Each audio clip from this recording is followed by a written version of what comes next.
Welcome to the Creative Me podcast, coming to you from Guernsey in the Channel Islands.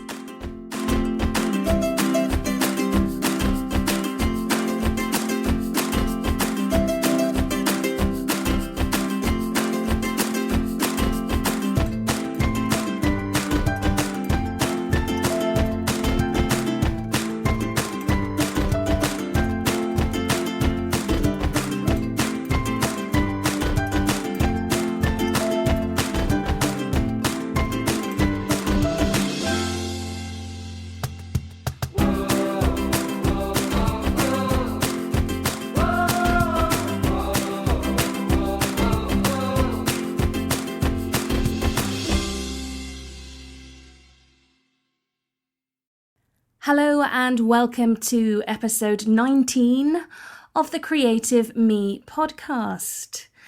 You didn't have an episode from me last week. I took a week off and gave you a week off listening. I hope that's okay, because the episode before, episode 18, was a very long show, but full of value. I hope you'll agree. It was a pleasure to interview the fabulous Frank of WorkFlowy fame. So I hope you have had a chance to listen to that episode. If you haven't, I highly recommend it. Today's episode is also going to be value-packed. I have 5 essential tools for small business owners to share with you. And these are all tools that I use myself, so I can definitely talk about them with a degree of authority. I highly rate all of the tools I'm sharing with you in today's episode. Some of them will be useful even if you're not a small business owner. So don't necessarily think that this episode isn't for you. Please do keep listening. The first tool I'm going to share is relatively new to me, but over the past few weeks I've had great success with it. And the tool is called Trello. Trello has been around for a number of years, and I feel slightly disloyal mentioning Trello, given that it is considered to be a productivity tool. And I spent quite a while in the last episode extolling the virtues of WorkFlowy. Now, I still love WorkFlowy, can I just say, just in case Frank's listening. Trello, I'm not using as an outlining tool. I'm using it for something completely different. Before I explain that, let me tell you what Trello is. Trello is essentially a bunch of different boards. I'm thinking of boards in the sort of Pinterest sense of the word. It feels a bit Pinteresty to me. And what you do is within each board you can create lists, and each list is comprised of cards. From a productivity perspective, each board looks a bit like a Kanban board. You can do Kanban within WorkFlowy actually, because every task that you put into a Trello board in a list can be moved from list to list to list. So I'm thinking, it might be you have a list that says to do, and then another list doing, and then done, and gradually you move it from left to right. Trello's quite difficult to explain verbally. I think the best thing for you to do is check it out to get a sense of it yourself. It's a free tool. There is a paid upgrade, but the paid upgrade really doesn't give you that much extra. So like with WorkFlowy, actually, the free option is really spot on. But how do I use Trello, given that WorkFlowy is my one true love in terms of productivity tools? I'm using Trello to handle my various clients that I work with, handle their tasks. So I create a board for each client and I give that client access. Then I map out all of the elements of the project I'm working on for them. And within each list, I tend to have a to-do, doing, done, and then like an important documents list. Within each card, you can add things like checklists, links, images, Google Docs, all that sort of thing. And by giving my clients access to their particular Trello board, they can not only see the progress I'm making, but chat with me as well on each card, on each task. And with a couple of clients recently, I found this to work very well. It's a bit tricky if the client doesn't already use Trello, but that being said, my last client didn't use Trello, but now does, because she thought it was, really quite a fabulous tool. One of the benefits of handling client communication via an app like Trello is you keep it out of your email inbox.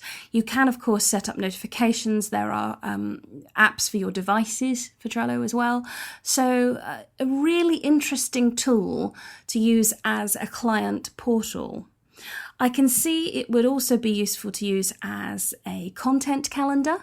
So for mapping out your content, perhaps your social media scheduling, I can see there's a lot of potential there with Trello. So by all means, go ahead and check that out. As a small business owner, keeping track of your expenses and your time you spend working for clients, if you're doing client work indeed, and your invoicing, it's all really important stuff. So you need a decent accounts app to handle that for you. I have recently started using something called FreeAgent. Historically, I've always used Cashflow, that's Cashflow with a K, and Cashflow is good and it met my needs.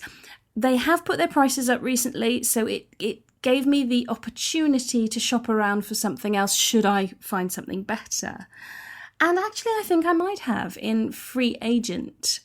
I do still highly rate Cashflow, but FreeAgent seems to do everything Cashflow did for me and more in a far more user-friendly, jargon-free interface. I've just started using it. I've finished my free trial and I've signed up to pay monthly for it. Off the top of my head, it's about $10 a month. I think that increases after 6 months. I'll make sure there's links to all of the important information on the show notes. But as far as an accounting package goes, dare I say it, but I find accounting and invoicing and all that stuff just a headache. FreeAgent seems to make it kind of fun. And that's saying something. So if you're looking for a small business accounts type package, I would say FreeAgent is worth a look. Do the 1 month free trial. See what you think. It's particularly good for freelancers who need to track their time and charge that onto clients.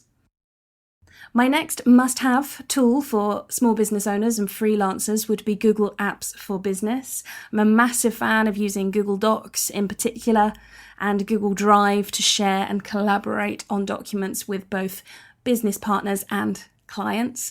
Also, you can have an email associated with your domain. So, for example, my email address is martine@martinellis.com, and that's based on a Gmail account, but I've attached it to my martinellis.com domain, and it just looks so much more professional for a small business owner.